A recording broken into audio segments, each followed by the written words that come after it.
Assalamualaikum warahmatullahi wabarakatuh. Perkenalkan, nama saya Fatia Triwastafia, mahasiswa psikologi Universitas Negeri Makassar. Kali ini saya akan menjawab pertanyaan-pertanyaan yang telah diberikan kemarin. Nah, pertanyaan pertama, dalam kondisi seperti ini, apa saja tujuan yang mengikat kita sebagai satu bangsa yang membuat kita merasa perlu untuk mempertahankan nasionalisme Indonesia?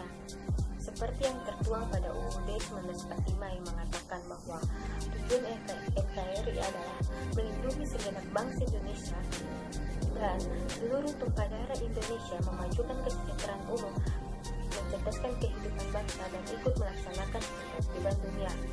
Berdasarkan tujuan NKRI tersebut ialah kita sebagai rakyat Indonesia harus bersama-sama mewujudkan tujuan tersebut dengan cara menjaga perdamaian antar suku, umat beragama, dan saling menghormati. Nah, selanjutnya untuk pertanyaan kedua, nilai-nilai apakah yang dapat mendukung tercapainya tujuan bersama?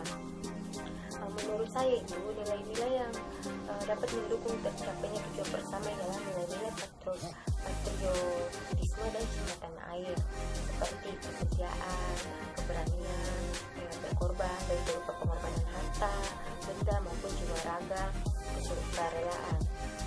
Cinta akan bangsa dan negara juga perlu ditingkatkan lagi untuk membentuk rakyat Indonesia yang patriotik dan bertanggung jawab pada bangsa dan negara.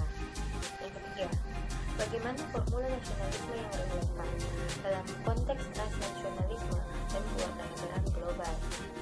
Kan kewarganegaraan global dan transnasionalisme itu bersamanya terdapat pada tidak mengenal batas negara dalam bernasionalisme dan menganggap bahwa semua negara itu terhubung satu sama lain baik dari segi ekonomi maupun sosial. Nah, formula nasionalisme yang relevan itu bagaimana menciptakan semangat juang dan rasa cinta masyarakat dan dalam satu kesatuan sebagai penduduk dunia untuk menjaga perdamaian meskipun dengan berbagai perbedaan antar setiap negara. Juga untuk bagaimana antar negara bekerja satu sama lain dan menguntungkan dari segi ekonomi. Selanjutnya yang keempat, bagaimana memahami berbagai perubahan dan evolusi makna nasionalisme itu sendiri. Jika dilihat dari sejarah evolusi dari makna nasionalisme, bagaimana para pemuda bisa mengambil peranan apa yang dibutuhkan dari mereka pada zamannya dan mewujudkannya ke dalam aksi nyata.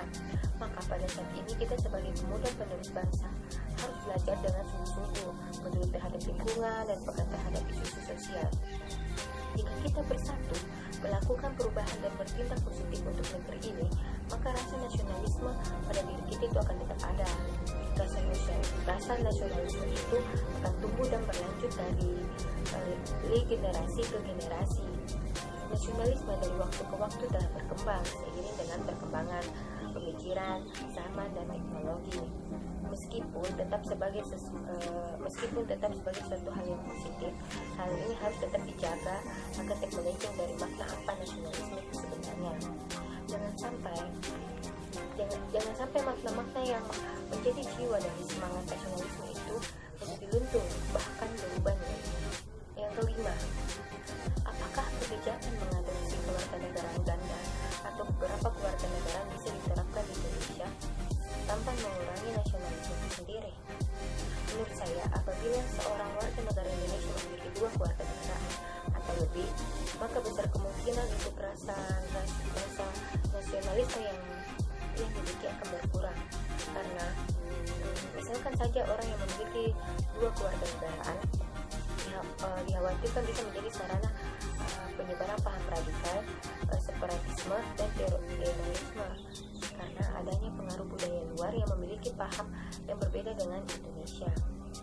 Nah, yang terakhir, yang keenam, apakah elemen-elemen yang mengikat kita sebagai suatu bangsa dapat ditumbuhkan, dipelihara, dan diperkuat seiring dinamika kehidupan berbangsa, bernegara, dan bermasyarakat?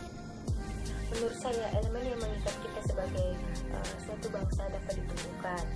Tidak mungkin bangsa ini merdeka seperti sekarang kalau tidak ada kerjasama antara kekuatan nasionalis. Kita sebagai masyarakat harus bisa terus menegakkan dan mengamalkan Pancasila demi menjaga persatuan agar tidak tercapai perpecahan. Sama halnya saat pemilu, setiap orang boleh berbeda pendapat, tetapi tidak perlu memakai kekerasan. Mari kita mencapai tujuan kita tanpa harus bertengkar dan tanpa harus berkelahi, karena negara demokrasi harus dijalankan di atas aturan-aturan yang disepakati bersama. Sekian jawaban dari pertanyaan-pertanyaan tadi. Kurang lebihnya mohon dimaafkan. Wassalamualaikum warahmatullahi wabarakatuh.